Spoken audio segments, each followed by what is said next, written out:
పద్మశాలీయ బహుత్తమ సంఘం చేపడుతున్న సామాజిక సేవా కార్యక్రమాలు అన్ని వర్గాలకు ఆదర్శనీయంగా నిలుస్తున్నాయని రాష్ట్ర విద్యా, ఐటీ, ఎలక్ట్రానిక్ శాఖల మంత్రి నారా లోకేష్ అన్నారు. మంగళగిరి నాంచారమ్మ చెరువు ప్రాంగణంలో పద్మశాలి బహుత్తమ సంఘం ఆధ్వర్యాన నూతనంగా నిర్మించిన కళ్యాణ మండపాన్ని మంత్రి లోకేష్ గురువారం ఉదయం ప్రారంభించారు. శ్రీ భద్రావతి సమేత భావనారుషి స్వామి ఆలయ ప్రాంగణానికి చేరుకున్న లోకేష్ బ్రాహ్మణి దంపతులకు బహుత్తమ సంఘం పెద్దలు ఘన స్వాగతం పలికారు. అనంతరం శ్రీ భద్రావతి సమేత భాషనారుషి స్వామి ఆలయాన్ని దర్శించుకొని లోకేష్ బ్రాహ్మణి దంపతులు ప్రత్యేక పూజా కార్యక్రమంలో పాల్గొన్నారు. ఈ సందర్భంగా లోకేష్ మాట్లాడుతూ పద్మశాలి బహుత్తమ సంఘం చేపట్టే కార్యక్రమాలకు తమ వంతు సహాయ సహకారాలు అందిస్తామని చెప్పారు. ఆలయ అభివృద్ధికి ప్రభుత్వం తరపున పూర్తి సహకారం అందిస్తామని చెప్పారు. మంగళగిరి చేనేతలో తన ఆత్మ బంధువులని, ఎన్నికల్లో వారు తనపై చూపిన అభిమానం జీవితంలో మరువలేనని అన్నారు. మంగళగిరి చేనేతకు గత వైభవం కల్పించేందుకు అన్ని చర్యలు చేపడతానని చెప్పారు. చేనేత కార్మికుల ఆదాయం పెంచడానికి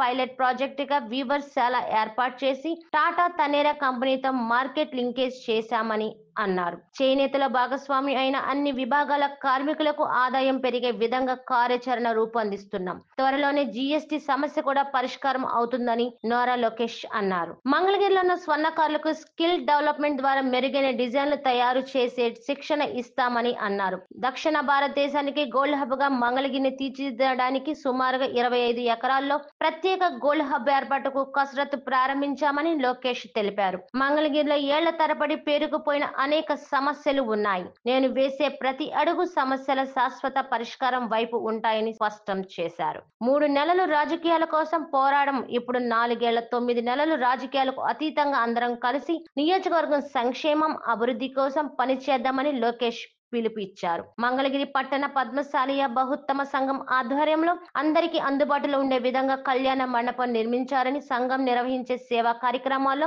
యువతను భాగస్వామ్యం చేయాలని, మంగళగిరి చరిత్ర తెలుసుకోవడంతో పాటు చరిత్రను కాపాడడం కోసం యువత అన్ని కార్యక్రమాల్లో భాగస్వామ్యం కావాలని లోకేష్ అన్నారు. ఈ కార్యక్రమంలో పాల్గొన్న ఎమ్మెల్సీ మురుగుడు హనుమంతరావు ఆలయ అభివృద్ధి, చేనేత స్వర్ణకారుల సంక్షేమం కోసం మంత్రి లోకేష్ కు పలు సూచనలు చేశారు. జీఎస్టీపై కేంద్ర ప్రభుత్వంతో చర్చించడం, ఒకవేళ కేంద్రం ఒప్పుకోకపోతే జీఎస్టీ భారాన్ని రాష్ట్ర ప్రభుత్వమే భరిస్తుందని ముఖ్యమంత్రి చంద్రబాబు ప్రకటించడం పట్ల ఆయనకు కృతజ్ఞతలు తెలుపుతున్నానని మురుగుడు హనుమంతరావు అన్నారు. పేదల అందరితో చర్చించిన తరువాత అన్ని కార్యక్రమాలు చేపడతామని లోకేష్ హామీ ఇచ్చారు. ఈ కార్యక్రమంలో ఎమ్మెల్సీలు మురుగుడు హనుమంతరావు, పంచుమతి అనురాధ, నియోజకవర్గ సమన్వయకర్త నందం అబద్దయ్య, జనసేన నియోజకవర్గం సమన్వయకర్త చిల్లపల్లి శ్రీనివాస్, పద్మశాలీయ బహుత్తమ సంఘం పెద్దలు పాల్గొన్నారు.